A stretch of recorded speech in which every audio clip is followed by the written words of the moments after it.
तंत्र और शरीर यह देह साधना का मंदिर है। तंत्र पर मैंने एक सीरीज प्रारंभ श्रावण माह में की थी, उसकी अगली वीडियो लेकर उपस्थित हूँ। आज का विषय तंत्र और शरीर और कुंडलिनी शक्ति, इसी को लेकर है। चलते विषय की ओर। जय भोलेनाथ, जय जगन्नाथ। विषय गंभीर है और मैंने प्रारंभ में कहा था दिनों दिन विषय गंभीर होता जाएगा और ऐसे गंभीर और जटिल विषय पर व्यूज नहीं आते हैं, ये मैं जानता हूँ। तंत्र में लोग सोचते हैं कि ऐसा कोई दिया, कोई चमत्कार, कोई जादू, कोई झाड़ा, कोई झपट्टा ऐसा बता दिया जाएगा जिससे हमारे दुख दूर हो जाएंगे। तंत्र दुख दूर करने का साधन नहीं है। तांत्रिक को दुख होता नहीं है, अनुभूत नहीं होता है। घटनाएं तो घटती ही हैं। जो ये कहता है कि घटनाएं रोक दी जाती हैं, वो फिर भगवान श्री कृष्ण और भगवान श्री दत्तात्रेय से बड़ा तांत्रिक हो चुका है। खैर, विषय की ओर चलते हैं। जिसे तू माया समझ बैठा है, तंत्र उसे ही महायोग मानता है। धार्मिक परंपरा अक्सर कहती है यह शरीर नाशवान है, इसे त्यागो, किंतु तंत्र कहता है इसी शरीर में ब्रह्म है, इसे जानो, समझो और साधो। यह शरीर ही महामंदिर है। तंत्र और शरीर का क्या संबंध है? तंत्र के लिए शरीर कोई पाप का पात्र नहीं है, बल्कि पूर्णता का प्रवेश द्वार है। यह शरीर ही मंत्र का प्रवाह है, यह ही यंत्र है और यही शरीर ही तंत्र की प्रयोगशाला है। देह के बिना तंत्र मृत है। देह के माध्यम से ही साधक में देवत्व जागृत होता है। तंत्र कहता है देह में ही चक्र है, चक्रों में ही शक्ति है, ऊर्जा है, और शक्ति में ही शिव है, और शिव में ही मुक्ति है। शरीर के 3 आयाम, स्थूल शरीर, सूक्ष्म शरीर, कारण शरीर। इन 3 आयामों के विषय में अनेक चैनलों, किताबों में पढ़ाया जाता है। संक्षिप्त वर्णन मैं भी कर दूं। स्थूल शरीर का अर्थ है इंद्रिय, हड्डी, मांस, मज्जा। यह मूर्त रूप है, स्थूल रूप है जो दिखाई देता है। सूक्ष्म शरीर बड़ा गहरा विषय है, ध्यान से समझिएगा। सूक्ष्म शरीर में आते हैं प्राण, मन, चित्त और विचार। यह स्पंदन रूप है। कारण शरीर, कारण शरीर में बीज, कारण, संस्कार, यह आत्मा का गर्भ है। तंत्र इन तीनों को एक एक करके शुद्ध करता है, शरीर को छोड़े बिना, बल्कि शरीर के भीतर उतरकर। चक्रों का जागरण देह की साधना है। चक्र में जो स्थान ऊर्जा है वो कहाँ कहाँ होती है? मूलाधार स्थान गुदा, ऊर्जा, जीवनी शक्ति। चक्र स्वादिष्ठान चक्र स्थान जननांग, ऊर्जा रचनात्मक ऊर्जा। चक्र मणिपुर चक्र स्थान नाभि, ऊर्जा अग्नि और संकल्प की ऊर्जा। चक्र अनाहत चक्र स्थान हृदय, ऊर्जा प्रेम और करुणा की ऊर्जा। चक्र विशुद्धि चक्र स्थान कंठ, ऊर्जा वाणी और उच्च चेतना। चक्र आज्ञा चक्र स्थान भ्रूमध्य, ऊर्जा दृष्टि और साक्षात्कार की ऊर्जा। और अंतिम चक्र सहस्त्रार चक्र स्थान शीर का शीर्ष, सिर का शीर्ष, और ऊर्जा शिवत्व और ब्रह्म अनुभूति की ऊर्जा। ये चक्र शरीर में है तो तंत्र के अनुसार मंदिर भी आपके पिंड में ही है। तंत्र शास्त्र का ही ये सूत्र है जो बाद में अनेक शास्त्रों में लिखा गया है, यत पिंडे तत् ब्रह्मांडे। कुलाणव तंत्र कहता है, देहम पूज्यम न देवो बहि, आत्म शरीरम शिवालय। देह ही पूज्य है, ईश्वर बाहर नहीं शरीर के अंदर भी है।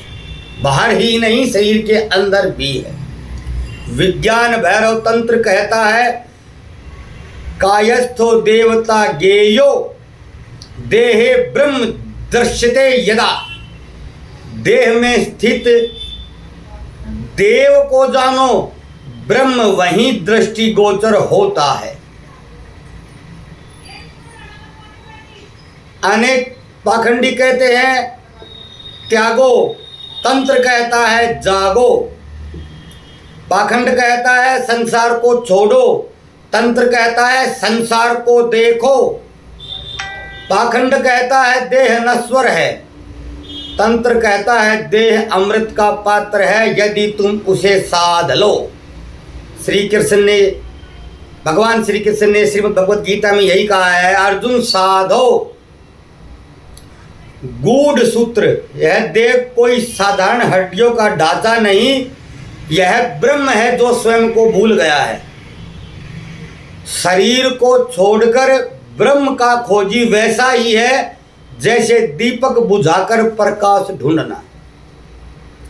तंत्र शरीर को तुच्छ नहीं मानता, वह उसे परम सिद्धि का अस्त्र मानता है, अस्त्र बनाता भी है।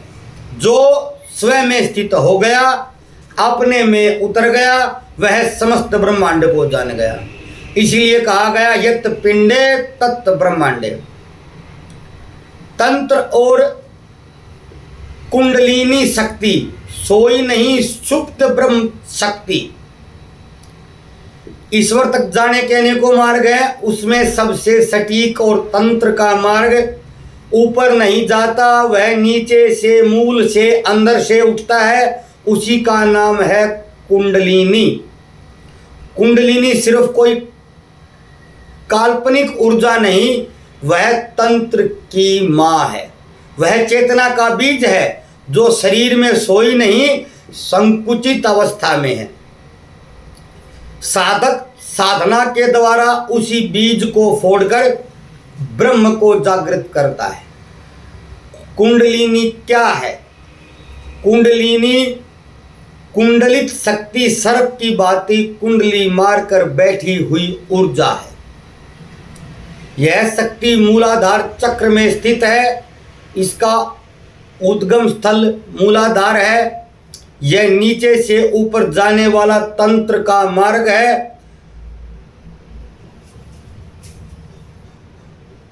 तंत्र नीचे से ऊपर की ओर उठता है, यानी कि ऊर्ध्वगामी होता है।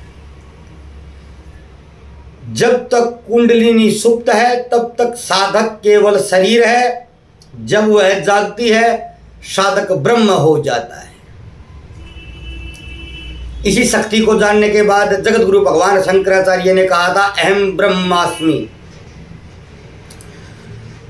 कुंडलिनी शक्ति ही वह है जो चक्रों को भेदती है, संस्कारों को जलाती है, चेतना को प्रकाशित करती है और साधक को मैं और मैं के अभिमान से मुक्त करती है। कुंडलिनी जागरण एक तांत्रिक प्रक्रिया है, तो इस पर जो अन्य कहीं आप जितनी भी कथा कहानियां देखते हैं वो सब भ्रम है, मिथ्या है, क्योंकि कोई प्रमाण उसका होता नहीं, तो अपने पास से कोई कुछ भी बोल देता है।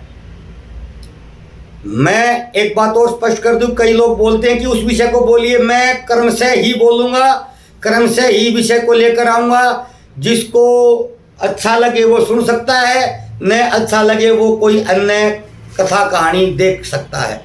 तंत्र में जागरण कोई भावुक या मानसिक कल्पना नहीं है, यह एक वास्तविक और अनुभूति का प्रयोग है। चक्र दर चक्र ऊर्जा का विस्फोट है। चक्र जागरण का परिणाम क्या होता है? मूलाधार चक्र जागृत होने पर अस्तित्व पर अधिकार होता है। स्वाधिष्ठान चक्र जागृत होने पर रचनात्मकता व रस, मणिपुर चक्र शक्ति व इच्छा शक्ति। अनाहत चक्र प्रेम करुणा व संतुलन। विशुद्धि चक्र आत्म अभिव्यक्ति। आज्ञा चक्र अंतर्दृष्टि व साक्षी भाव। सहस्त्रार चक्र ब्रह्म अनुभूति।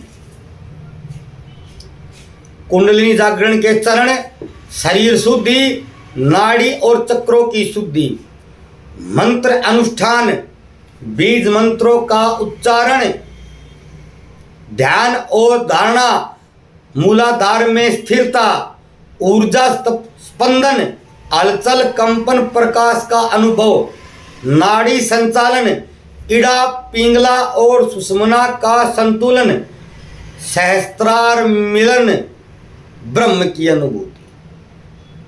इसे समझे, शरीर शुद्धि यदि करते हैं तो नाड़ी और चक्रों की शुद्धि होती है। मंत्र और अनुष्ठान करते हैं जिसमें बीज मंत्रों का उच्चारण करते हैं। शास्त्रीय प्रमाण शक्ति संगम तंत्र। कुंडलिनी शक्ति रूप में देह में नित्य लीन है, जागने पर वही ब्रह्म द्वार खोलती है। कुंडलिनी शक्ति रूपेण देहे लीनास्ति नित्यदा, जागृता चेतसा सेव ब्रह्म द्वारम विभाव्यते। योगिनी हृदय तंत्र, ना ब्रह्म ना अंतरम ना शून्यम, जागृता या सा कुंडली पराशक्ति स्वरूपा। जो जागती है वह न बाहर मिलती है न कहीं और मिलती है, वह पराशक्ति है। विशेष सावधानी, यह शक्ति खेल नहीं है, बिना गुरु के अभ्यास के घातक हो सकती है नहीं, घातक होती ही है। यह केवल कल्पना मात्र से नहीं जागती, शरीर चित्त और आचरण की पूर्ण तैयारी नितांत आवश्यक है। पुनः सुनिए, शरीर चित्त और आचरण की पूर्ण तैयारी नितांत आवश्यक है।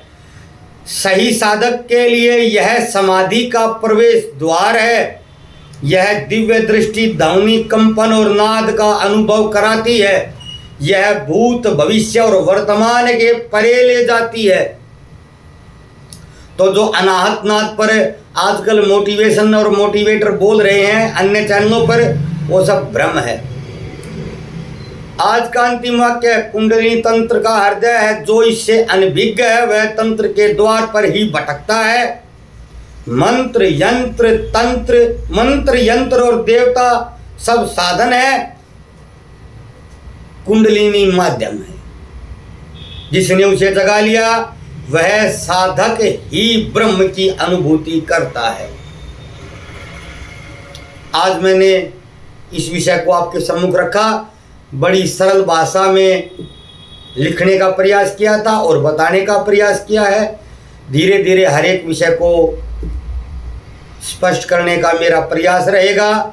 कुछ मित्र कुंडलिनी और चक्र पर ही पूछ रहे थे, तो मैं प्रथम वीडियो में मैंने कोई उत्तर नहीं दिया था, क्योंकि विषय अपने अनुसार आपके सामने आएगा, आपकी इच्छा अनुसार नहीं आएगा, वो अपनी प्रक्रिया के अनुसार आपके सामने आ जाएगा। अच्छा लगे तो कमेंट कर दीजिए, नहीं अच्छा लगे तो भी कमेंट कर सकते हैं। कल फिर मिलते हैं किसी अन्य वीडियो के साथ। जय भोलेनाथ, जय जगन्नाथ।